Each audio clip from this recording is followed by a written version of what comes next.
Assalamu alaikum. In this video, inshallah, we're going to discuss how the Talmud mentions an incident in which God sinned and he needed atonement. So, this is a story in the Talmud where God made the sun and the moon and he made them the same size. And then the moon said before God, how can there be two kings to serve one crown?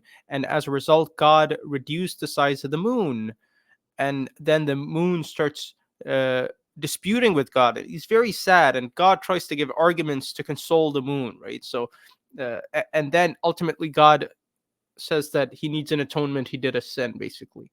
So, reading some of the story here, um, so God said, "Go and diminish yourself, become smaller." She said before him, "Master of the universe, since I said a correct observation before you, must I diminish myself?" God said, "As compensation, go and rule both during the day along with the night."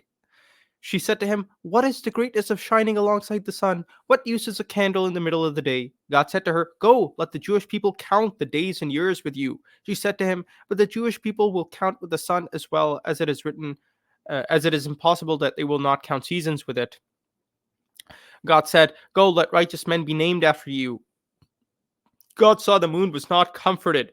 The Holy One, blessed be He, said, "Bring atonement for me, since I diminished the moon."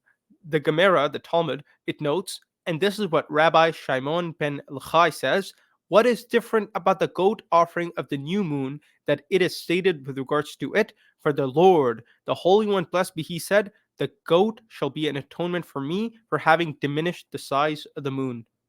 Okay, now note that what the verse says in Numbers is Numbers 28 to 4, Numbers 28:15. It says, "Bring an atonement to the Lord," to the Lord. Okay, so it's what the Torah is speaking about there in the book of Numbers is bring an atonement for the sins of Israel to the Lord.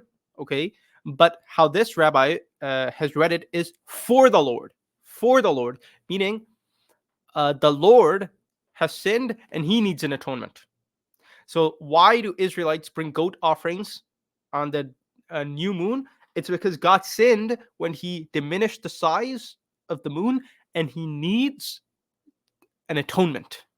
So, you bring an atonement for the Lord, for the sin of the Lord, right?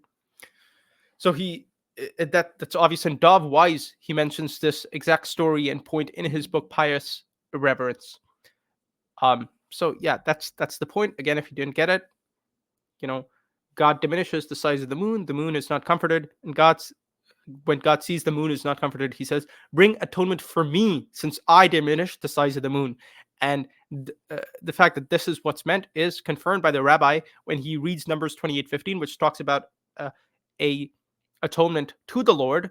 He reads it as for the Lord. Okay, this goat shall be an atonement for having diminished the size of the moon, right? The Holy One, blessed be He, said, "This goat shall be an atonement for having diminished the size of the moon." And you can see they've written here an atonement for me for having diminished the size of the moon. The part that's not bolded is not literally in the Talmud, but it's what it means. Okay, so I think that's clear. Let's read the Quran.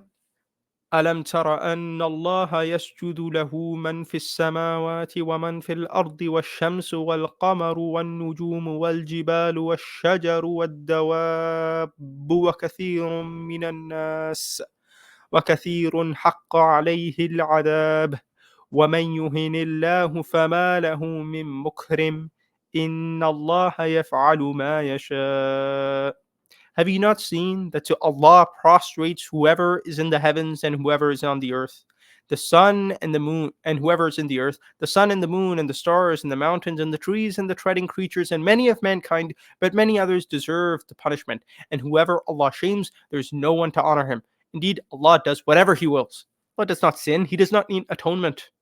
SubhanAllah, what is this?